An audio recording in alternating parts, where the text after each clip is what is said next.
Good morning and welcome to World Talks here on TVP World. I'm Anna Kalczyńska. Asylum dispute toppled coalition in the Netherlands. Dutch far-right figurehead Geert Wilders announced that the party would quit the government in The Hague, throwing the Netherlands into turmoil. With Jan Paternotte, member of the House of Representatives of the Netherlands and Democrat 66, we'll discuss what this development means for the Netherlands, but also what signal it sends across Europe, especially in the light of toughening stance on migration throughout the continent. Good morning, sir. Thank you for being with us here on TVP World. So Geert Wilders is a seasoned politician. He quit the right-wing coalition, accusing other parties of failing to back his tougher immigration policies. Why did their coalition partner refuse to sign the agreement? Is there any underlying cause for the fall of the government? Well, there is some disagreement what actually happened, because his coalition partners say that they were actually willing to support his proposals. But what he also said was, we don't know if his proposals will actually ever come to fruition, because his proposals include things like putting the army at the border to control the traffic at the border, which of course is not what the army is supposed to do. And the army is already stretched with military operations, with countering Russian hybrid threats in the North Sea, for example. And on other issues, the coalition said, well, let's take a look whether his ideas are feasible and whether we can use them. But we don't know if it's going to happen within the next couple of weeks or months. And that's what Wilders used as an excuse to say, well, then I'm going to bring down the government, I'm going to leave the coalition, and I'm going to force a snap election. Exactly. So the resignation will most likely usher in a snap election now, and the Netherlands will only have a caretaker government, as I understand. So it will host a summit of the Transatlantic NATO Alliance in this month with such a government. What does this say about the political system in the Netherlands, and what does it say about the stability of the Netherlands?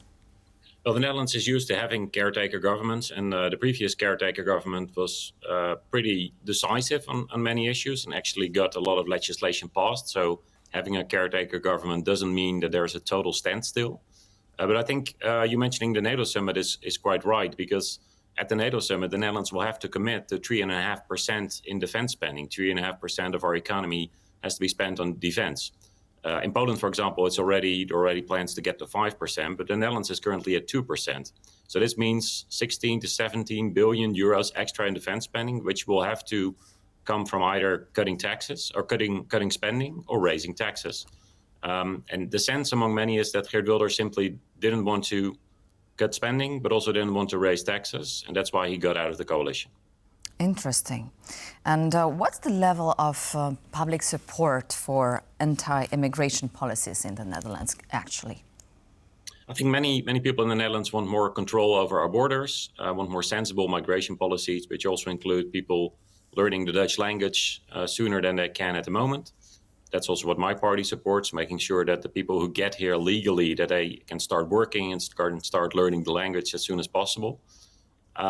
But actually what we saw is that migration is not on top of the concerns that voters have in the country at the moment. Affordable housing, healthcare, but also the war in Ukraine and the international security situation actually are higher on the list of priorities. So this also means that it's possible that the next election will not revolve around migration issues. And that might be an issue for Mr. Wilders, because he only wants to talk about that issue. Exactly. He proposed to close the borders, as you said, for asylum seekers, send them away, shut down asylum shelters. So this is the line of policy of the previous government, but not entirely, as you just mentioned, that it was unrealistic. But it's also very much in line of what is the German Prime Minister Friedrich Merz proposing, and who seeks to expel asylum seekers despite the court's ruling.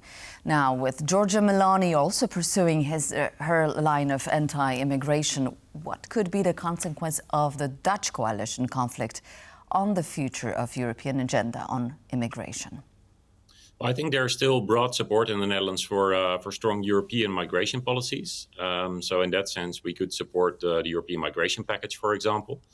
But what we also see, of course, in the Netherlands, but also in many other countries, is that far-right politicians like to talk a lot about migration, but are actually not very good at governing once they get the chance to do something about it. They either run in issues with the courts, or they simply come up with policies that are not very practical, like asking the whole army to control the inflow of traffic at the border. So that's what we see in Hungary, with Viktor Orban making Hungary one of the poorest countries in Europe. Also in other countries like Slovakia, where things aren't going as well as perhaps promised to voters. And that's what Mr. Wilders also did. And that's, I think, why he's hemorrhaging support in the polls at the moment. He's standing to lose a lot of his voters simply because they're disappointed that he didn't come true on many of his promises. Exactly. So Wilders' decision came amid a broader trend, that is the rise of right-wing populism across Europe. But how much of this surge can be attributed to simply concerns over immigration, and how much to broader economic anxieties, such as inflation, for instance, or housing? I think that inflation and housing are actually more important concerns among Dutch voters at the moment than migration is. Also because the number of asylum seekers has been going down for a while. 3 years ago, when the full-scale invasion of Ukraine started, we took in 100,000 Ukrainian refugees.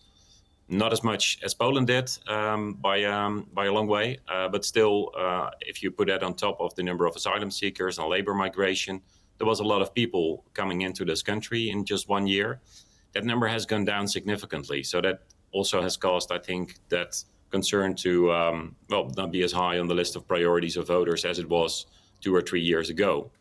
And that's what we can see in the next election. We've seen all across the world, of course, in Australia, in Canada as well, that centrist parties, liberal parties are doing a little bit better, also because of the uncertainty that Donald Trump is bringing to Europe, and that we can see populist politics in practice, and that we see that it's not always working very well.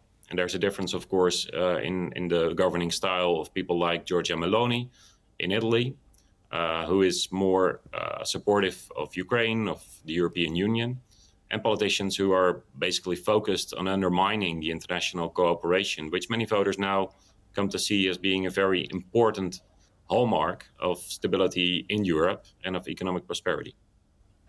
Do you believe that the European Union is well equipped to deal with right-wing parties, and in the wake of, we should say, institutional crisis perhaps, and big question marks about the future of the European Union? Is this entity able to survive this very dangerous trend? Yeah, well, that's a great question. I think the European Union has a lot of work on its plate.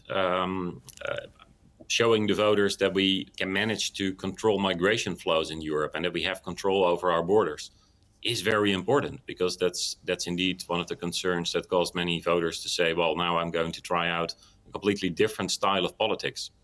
And we see some razor-thin election results, of course, last week in Poland, but also in Romania. And we're going to have another election in the Netherlands in the fall. But the European Union will also have to simply focus on economic prosperity. And that is pretty hard, because we have a war on our continent on one side, and we have a trade war on the other side, with Donald Trump threatening to impose huge trade levies on the European Union, which are probably going to cause economic harm in many of our countries. So that's what voters are also looking at. They also see that Donald Trump and his style of politics can be very damaging to their everyday lives.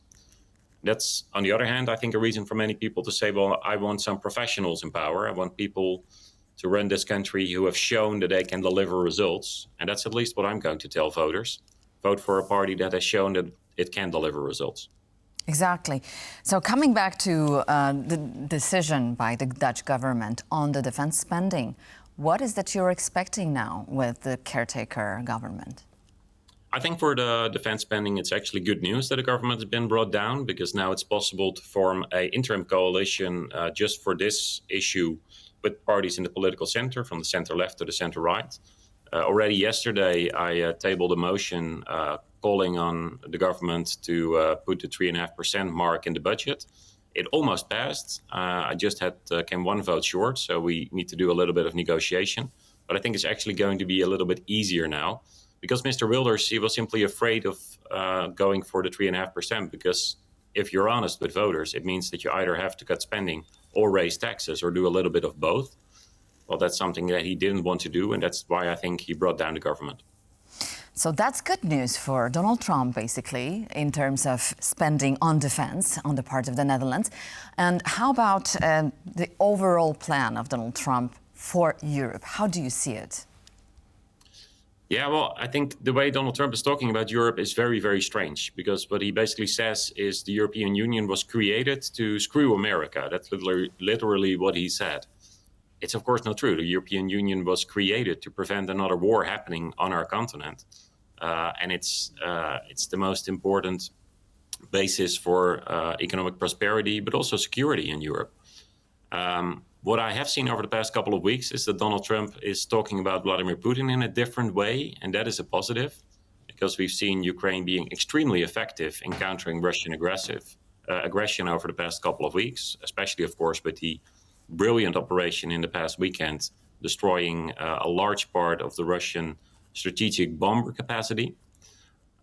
What we hope is that Donald Trump will come through and say, yes, let's impose tough sanctions on Russia, secondary sanctions, which really are focused at the Russian oil exports, because that is what could actually force Putin to the negotiating table and could actually force him to agree to a ceasefire. Because it's really obvious, and hopefully also becoming more obvious to the American president, that the Russian president at this moment simply wants to continue the war until he has Ukraine under his control.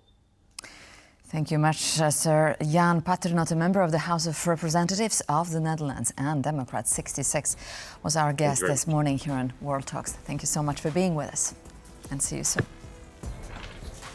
And thank you for watching World Talks, but please stay tuned to TVP World for more continuous coverage.